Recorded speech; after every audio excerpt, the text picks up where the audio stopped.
Mainit na balita ang pagkakabisa sa demoni mga buhaya sa gobyerno matapos ituro sina Pangulong Kuting Jr. at unang ginang Lizata Nasmax bilang mga suspect sa muli pagnanakaw sa kabandang bayan. Ang kontrobersyal na isyong ito ay nagdulot ng matinding reaksyon sa publiko at nagbigay ng daan sa mapanibagong mga tanong ukol sa kalinisan ng kasalukuyang administrasyon. Ayon sa mga lumabas na ulat, si Kuting Jr. at Lizata Nasmax ay sangkot umano sa mga irregularidad na napapansin sa ekonomiya at nagiging hadlang sa serbisyo para sa mga Pilipino. Maraming mambabatas at civic groups ang nananawagan ng agarang imbestigasyon ang kanilang posibleng papel sa mga anomalya. Anila hindi dapat palampasin ng ganitong mga aligasyon lalo na't ang kinabukasan ng bayan ang nakasalalay rito. Sa gitna ng lumalakas na panawagan para sa hustisya, hinihiling ng sambayanan ang agarang aksyon upang linawin ang isyu at pananagutin ng mga sangkot kung mapapatunayang may katotohanan ng mga paratang. Umaasa ang publiko na magkakaroon ng masinsinang imbestigasyon upang maitama ang anumang pagkakamali at maibalik ang tiwala sa pamahalaan. Samantala, patuloy ang bantay ng taong bayan sa mga susunod na hakbang ng administrasyon kaugnay sa kontrobersyal na usaping ito. At yan nga ang balitang ating pakakatutukan. Ngunit bago ang lahat, siguraduhin mag-subscribe at i-hit ang notification bell para sa patuloy na pagtutok sa mga silap ng bagong balita sa tunay na boses ng masa.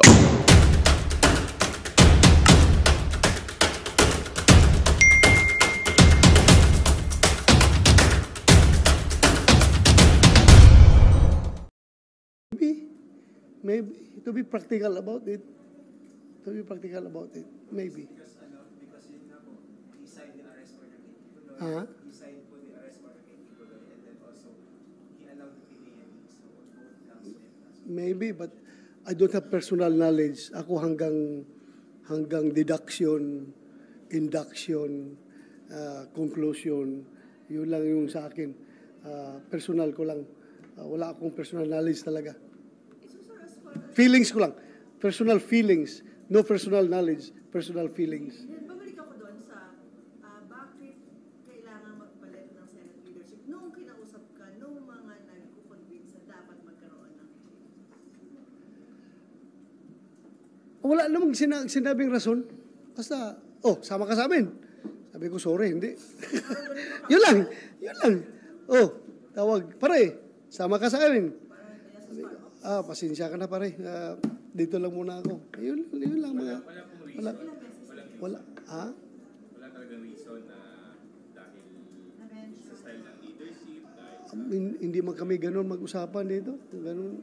Magtatanong-tanong ka pa. Alam mo naman, you yourself being a senator, kung ano yung reason nila nakikita mo rin naman siguro. Ang reason na yan. So, no need to ask for any reason, any justification. May dinner daw mamaya sa Palace. Are you one of the invited? Pupunta ka na. Invited mo daw lahat ng senador. Hindi ko lang alam. Hindi ko na-date yung asawa ko kahapon. Anniversary namin kahapon. Dahil sa hearing, hindi ko na-date. So, baka i-dinner ko yung misis ko ngayong gabi. Oo. Priority ko na yung misis ko kaysa Malacanang. Sama mo na doon sa dinner. Ha? punta ka sa Malacanang. Baka sabihin natin kung Malacanang, ginawa mo pang date. Ginawa pang date ito Malacanang, ha? Okay na. Salamat, ha? Salamat. Ito po ay SALN na version na...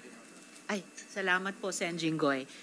Yung June 30, 2022 SALN nyo, pinadala ng inyong council.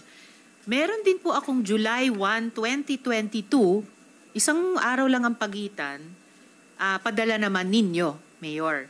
And then of course, meron akong kopya dito. Meron kaming kopya nung SALN as of 2023, June 30, 2023, bilang bahagi ng inyong compliance. So kapansin-pansin po, yung SALN ng June 30, 2022 ay may nakalistang 1, 2, 3, 4, 5, 6, 7, 8, 9, 10 na mga real properties covered by mga TCT. Bawat isa nito covered by TCT. 3, 6, 7, 8, 9, 10, kung di ako nagkakamali. Pero yung SALN nyo na July 1, 2022, isang araw lang ang pagitan, 3 na lang ang nililistan yung real properties, all covered by TCT. So, ano pong nangyari sa pagitan ng June 30, 2022 at July 1, 2022? Kasi June 30, meron kayong dinisclose na 10 real properties bilang assets, pero biglang kinabukasan, 3 na lang. Ano na nangyari dun sa 7? Your Honor, first time po, hindi po ako marunong. Kaya nag-file na lang po kami ng amendment po doon sa SALN po. Anong hindi nyo alam dun sa 7 real properties na dinisclose nyo nung June 30 SALN pero hindi nyo na dinisclose noong June 30? Oh. June 30. Ito po yung June 30. Your Honor, one moment po ha.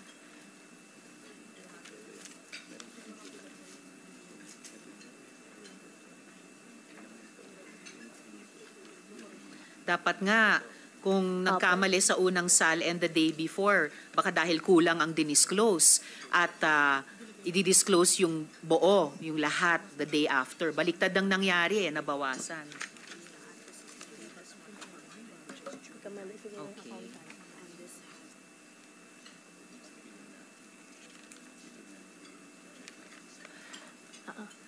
Your Honor, doon sa SALN po na inamend po ng accountant po, ito double check ko po ulit. Pero I believe baka nagkamali lang po sila sa date. So, inamend ng accountant. Pero, syempre, i-check ito ng mga legal officers nyo at pipirmahan nyo. Pinirmahan nyo pareho ang SALN. Lahat po kami nagsasubmit ng SALN. Ayan, may pirma kayo nung June 30, SALN, may pirma din kayo, yes, nung July 1 na SALN. And in fact, parang daming time warp na nangyayari dito eh. Yung date, yung SALN data July 1 ay actually unang sinubmit sa amin, no? Na parang maraming mali at kulang. Yung later na nasubmit sa amin ay yung June 30 na SALN na mas maraming impormasyon. Opo, Your Honor. Ito double check ko po ito.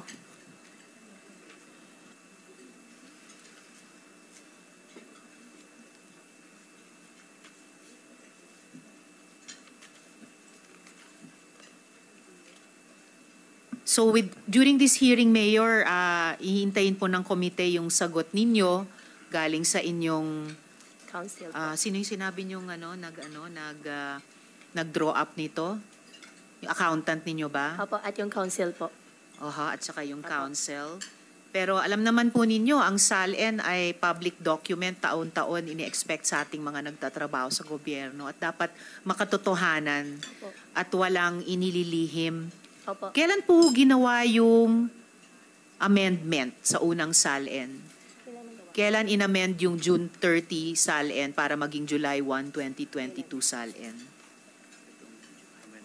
Sorry.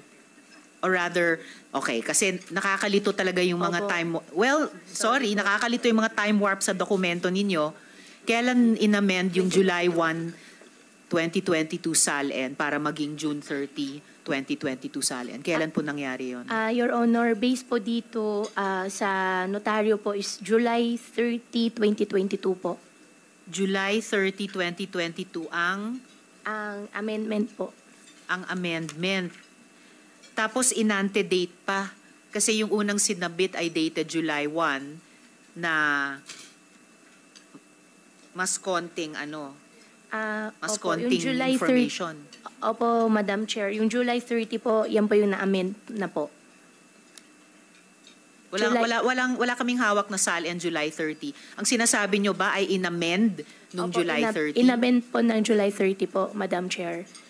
Pero inante-date na as of July 1. Tapos sa 10 unang dinisclose na real properties under assets, naging 3 na lang. Bakit ganon? Or subject yun ng isasagot nyo mula sa inyong accountant at saka inyong counsel? Opo, Madam Chair. Oh, kailangan sagutin kasi weird Opo. talaga eh. As in very, very weird. Oo. Oo. At saka po, Mayor, sagot, yung July 1 SALN, ayun, business interests and financial connections not applicable. Walang disclosures.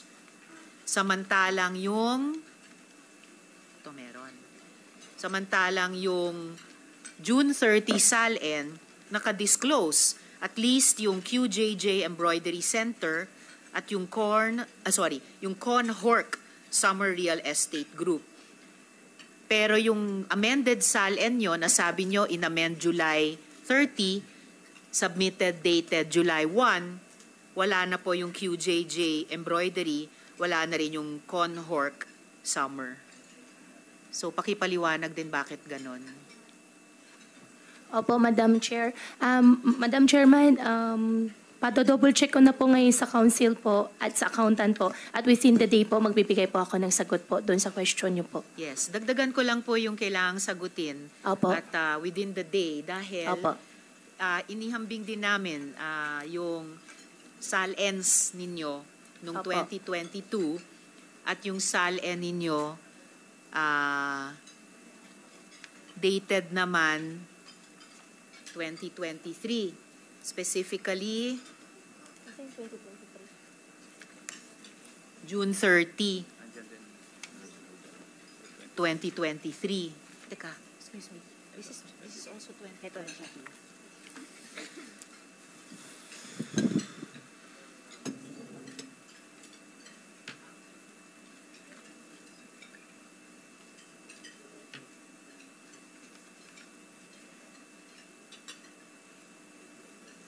Sorry, dated December 31, 2023. So ang mga tanong naman po dito ay yung pagkumpara nung 2022 SALN nyo at saka 2023 SALN. So mula, okay, sorry ha, nakakalito kasi iba-ibang dokumento, iba-ibang petsa pa. So yung tanong pa sa 2022 SALN nyo, dahil sa amended, yung QJJ Embroidery na lang at yung Conhorc Real Estate Group na lang ang dinisclose. So ang tanong ay, nasaan na napunta yung smelting, yung Q-Seeds, yung slaughterhouse? Kayo ba ay nag-divest? Hindi kayo nag-divest?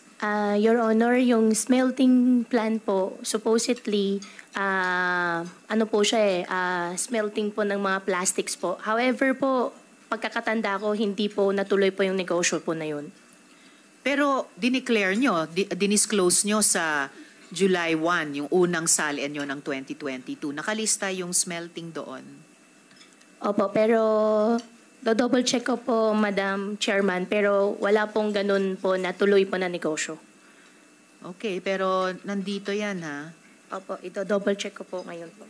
And, sandali po.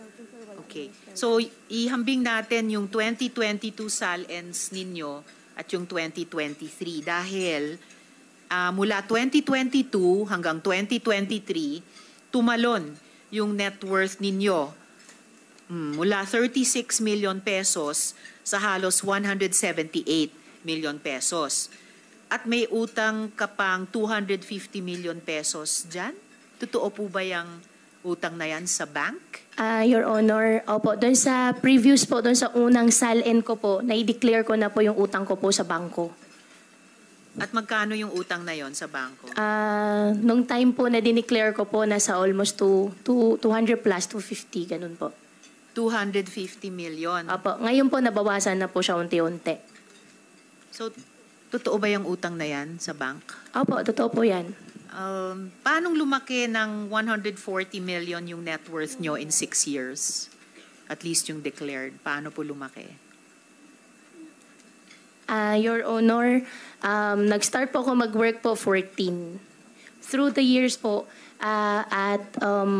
nagkaroon po ako ng loan po sa bangko. At until now po, yung utang ko po sa bangko, hindi ko pa po siya fully nabayaran. Meron pa po akong utang na outstanding po na almost 200 pa rin po. Of course, hindi naman natin tinitignan yung growth ng net worth nyo since you were 14. Ito lang sa pagitan ng 6 na taon, no? Paano lumaki ng 140 million? Pwede bang matanong saang bangko yung utang nyo? Security Bank po. Security Bank.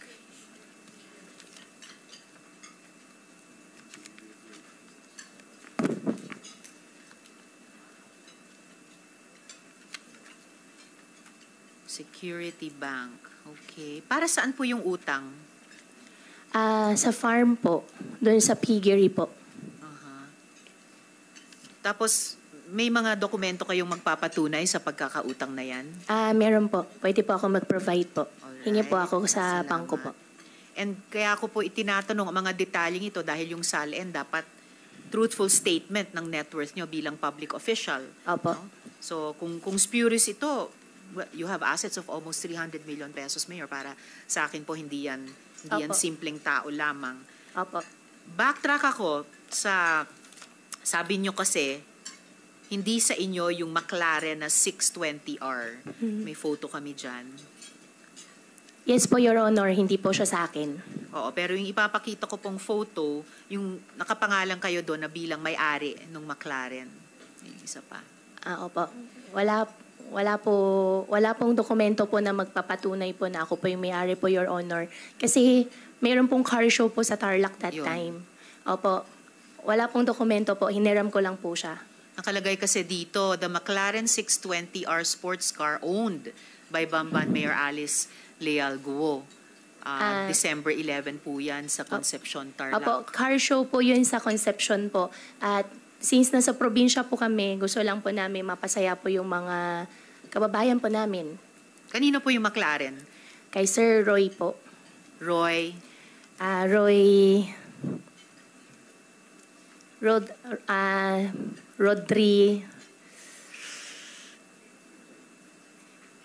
Bibigay ko po agad ngayon yung apelyido po.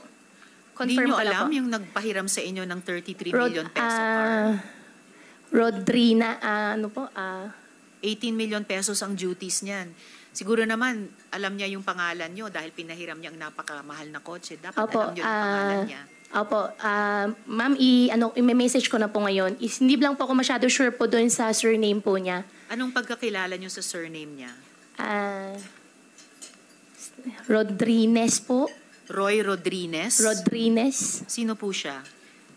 Sa kanya po yung McLaren po. Pero sino po siya na nakaka-afford ng isang McLaren? Kakilala ko po siya. Nakilala ko po siya, gawa po ng mga sasakyan po. Okay. Itatanong ko rin yung sasakyan. Siya ba ay isa sa mga incorporators nyo dito sa West Cars? Hindi po. Nakita ko lang po yung dokumento. Sige po.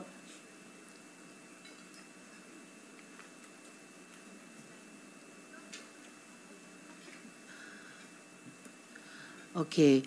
Ang nakalagay po ditong incorporators sa West Cars, Yan Patrick Samson, kayo, Alice L. Guo, Jerome Samson, Jacqueline Samson, pare-parehong middle initial D sa naunang Samson, so baka magkakapatid dito, at Carlo Flores. Wala pong Roy Rodriguez. Ano po siya sa West Cars?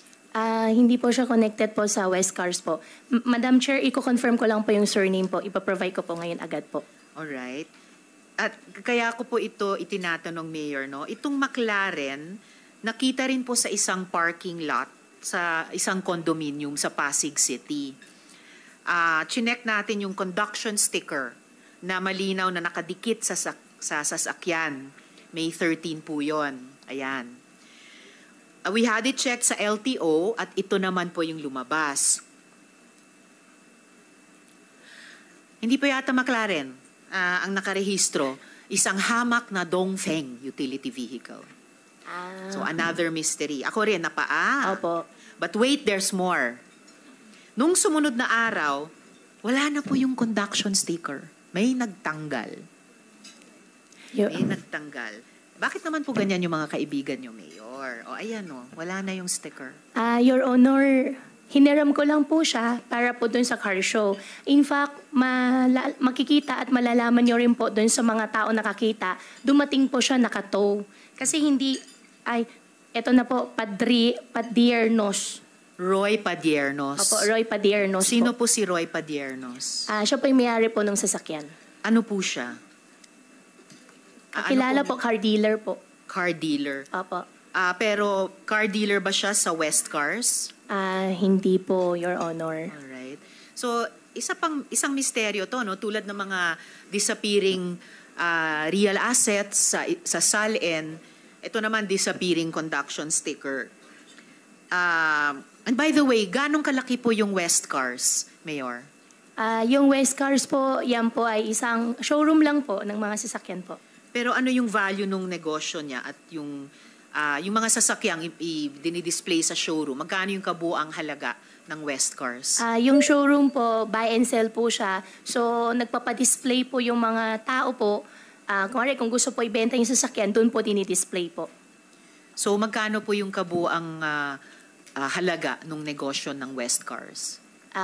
Your Honor, hindi po ako sure po doon sa eksakto, pero buy and sell po siya ng mga second hand po na sasakyan po yung West Cars. Malaking negosyo siya or maliit? Considering po, gitna po siguro po, Your Honor, kasi second hand na sasakyan po yung mga binibenta po doon sa West Cars po. I doubt na middle-sized lang at hindi lang po second-hand cars yan. Second-hand, yes, mayroon, pero meron ding mga brand new at hindi mga pipitsuging kotse.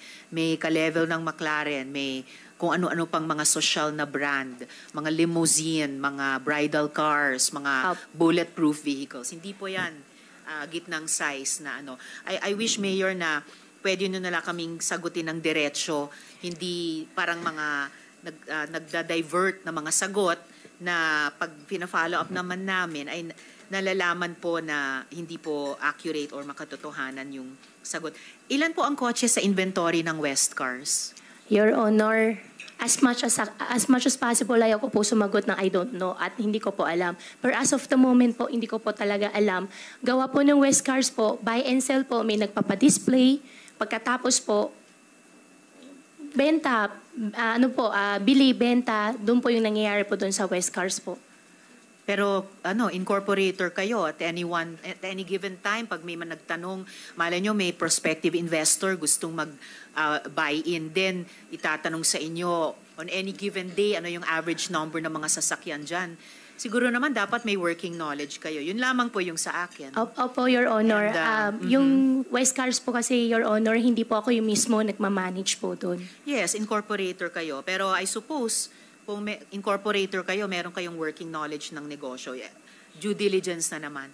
And interesado po ako because yung McLaren 620R na ipinanalo nyo sa Fiesta nung Disyembre sa Concepcion, yung gray na may spiderweb design na yan, very rare po. Very rare.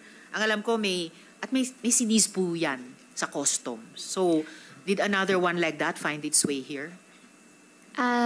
Your Honor, dumating po siya nakatow, hineram ko po siya. Besides po that, kung ano po yung background po ng McLaren 620R po, wala na po akong idea. At siguro din po, after this Senate hearing po, tatawagan ko po sila at aalamin ko po. Para sa susunod po na tanong niyo po sa akin, kompleto na po yung details ko po. Definitely hindi po siya sa akin po. Hineram ko lang po siya para sa car show po. Kay Mr. Roy Padiernos. Padiernos, opo. Alamin namin siya. Mayor, may papakita naman din po ako dito na mga assets na di umano ay sa inyo. Opo. Can you confirm that these assets are yours? Yan po, mga lupa, mga buildings, mga sasakyan. Hindi po masyado clear po sa akin. Meron po ditong sa real properties, ano ba to? QJJ Farms. Yes po. Residential house near QJJ Farms, QJJ Embroidery Center, Baofu Compound, J-Link? Sorry, 3-Link Farm, at another 3-Link Farm, Ford Expedition, GMC, truck, dalawa pang Ford, naulit ko lang yung isang Ford. So isa pang Ford, Toyota Land Cruiser, Isuzu truck, or baka yan, isa, Honda HR-V, Hyundai Tucson, BMW, GAC wagon, Ford Ranger, Gladiator Jeep, 3 Sino truck na dump trucks, Isuzu closed van, Isuzu truck, 2 Isuzu truck na yung isa drop side. Can you confirm na assets ninyo ito? Your Honor, hindi ko na po sila assets. Especially yung sa Baofu po, nag-divest na po ako ng 2021. Yung sa Ford Expedition po, nabenta ko po siya ng 2020. Kaya ko po siya naalala dahil po nakita po siya sa loob ng Baofu compound. Doon sa Land Cruiser po, wala na rin po sa akin. Honda po, wala pa akong maalala na mayroon pa akong Honda. G-Wagon po yung isa, wala na rin po sa akin. Buy and sell po ng kotse po kasing negosyo din po doon sa West Cars. Kaya umiikot po lang na sasakyan. Pero ang sasakyan ko po, nagamit ko po ngayon is yung GAC po, yung GAC po. So, bukod sa Baofu, yung 1, 2, 3, 4, 5, yung 5 pang properties dito, naka-declare ba sa latest SALN nyo? At bukod dun sa Expedition, Land Cruiser, Honda at G-Wagon, dun sa mga 16 na sasakyan. So, yung isang dosenang sasakyan pa, lahat din ba iyon ay declared sa SALN na latest? Madam Chairman, hindi po yung pag-aari ko na, kaya hindi po siya naka-declare po sa akin. Ito double check ko rin po, yung na-mention nyo po. Yung iba po kasi dito, ngayon ko lang po narinig, ngayon ko lang po nalaman na nakapangalan sa akin, pero definitely po wala pong ganun sasakyan po. Sige po, paki-confirm lang, no? Yung meron pa po isang properties at yung properties po, Madam Chair, ano po yung mga properties po? Sasakyan.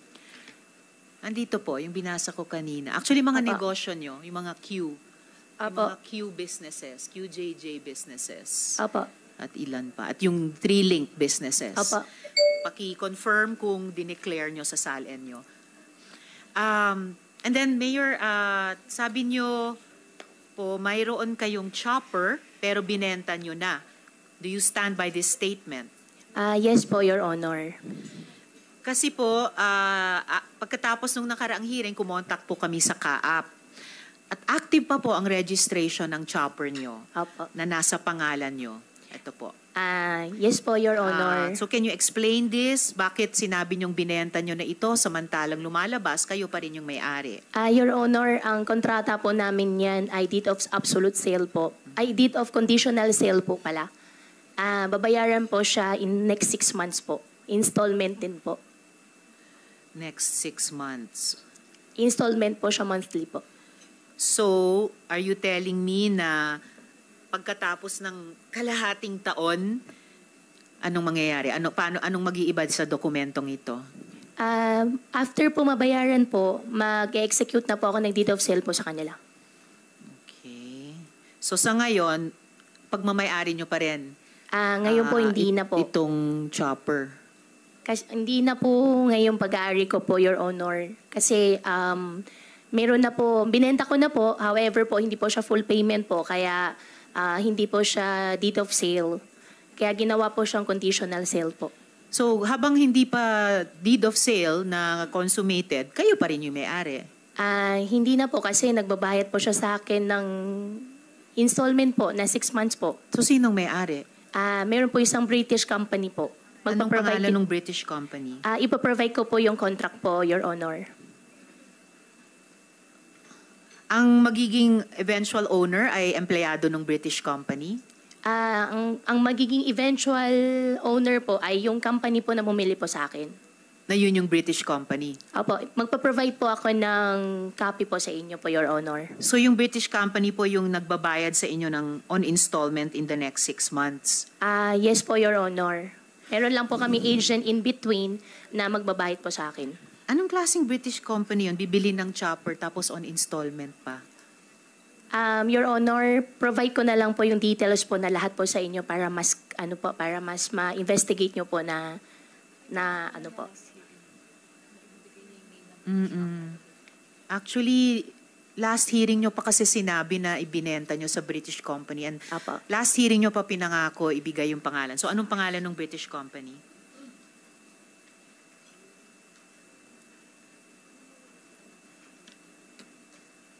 Your Honor, okay lang po, hingi po ako ng extension po. Within the day po, bigay ko po yung contract po. I'm sorry, Mayor. Binigyan Sige na po kayo ng ilang araw mula nung nakaraang hearing, and you promised to Apo. tell the committee the name of this British company. So please. Apo, ngayon, ano yun Yes, po na po? opo. I need the answer now. Kasi dapat hindi ganitong kahirap magtanungan ng magkatrabaho sa gobyerno. Kung facts yan, dapat na ibibigay natin sa isa't isa. Opo. Hindi yung humingi kayo ng palugit noon, ibinigay naman ng chair. Ngayon, if-follow up ko, hihingi na naman kayo ng palugit. No, please, if there's any truth to that sale to a British company, ano po yung pangalan ng British company na yan? Opo, Your Honor. Ano pong pangalan niya, Mayor? Tinatawagan ko na po ngayon, Your Honor. Iko-confirm ko lang po para sigurado po. Ko-confirm niyo yung pangalan? Opo, iko-confirm ko lang po para sigurado. Kasi, Bakit hindi nyo alam, Mayor? Binenta nyo sa kanila, they owe you money. Babayaran kayo on installment for 6 months. Ano pong pangalan ng British company na yan? Your Honor, yung pangalan po, ang na-execute po is yung lawyer. Kaya iko-confirm ko lang po para sigurado Sinong po. lawyer? Lawyer ko po. Ano pangalan ng lawyer nyo? Attorney Phil Joy. Attorney Phil Joy. Opo. Apelyido nila yung Phil Joy? Phil Joy po, Baluyot po. Baluyot. Andito ba si Attorney Baluyot? Opo, wala po. Ang pangalan po ng company po, New Summit Industries Limited po. New Summit Industries Limited. Opo. Anong negosyo nitong New Summit Industries Limited? I believe po, ang negosyo din po nila is chopper din po. Chopper din. So, Opo. chopper ang negosyo nila, pero bumili sila ng second-hand chopper sa inyo. Ang pagkakalam ko po, Your Honor, matagal daw po ang waiting time po ng Lion Air po ngayon. At it so happen po, binibenta ko po dahil ang gusto ko naman po talagang negosyo po doon sa chopper ay gagawin po siya parang air taxi. However po, hindi po nag-push through, binenta ko na lang po. So, itong New Summit Industries Limited, nasa chopper business, pero hindi makabayad sa inyo ng cash, magbabayad sa inyo on installment over 6 months. Yan po yung usapan po namin, Your Honor. Alright. Alam nyo, Mayor, hindi kailangan ganitong kahirap. Opo. Sumagot sa tanong ng Senate Committee na kailangan parang halos kalad ka rin mula sa loob ninyo. Sen. Sherwin, the floor is yours for questions for the Mayor before the government agencies. Maraming salamat, Senator Risa, our chairperson. Susundan ko na lang po yung mga naitanong nyo at para po mabuo yung kwento. At marami na hong natanong at marami na hong nasagot, pero marami pa rin dapat ibigay na detalye. Gusto ko tanong kay Mayor Guo. Nabasa ko rin po yung inyong post tungkol sa inyong buhay at kanina narinig ko rin yung mga sagot ninyo. So, nakilala nyo ba ang iyong biological mother? Your Honor, hindi ko po siya nakilala. So, never nyo siya nakilala? Never ko po siya nakilala. Saan nyo nakuha yung kwento? Magandang balita ang hatid namin sa inyo ngayong araw. Sa pagtatapos ng aming balitaan, nagbigay kami ng mga mahalagang impormasyon. Maraming salamat sa pagtutok at pagsuporta sa aming programa. Huwag kalimutang manatili sa mga susunod na araw para sa mga bagong balita at mga kwento na dapat nating abangan. Mula sa Boses ng Masa, magandang araw, Pilipinas!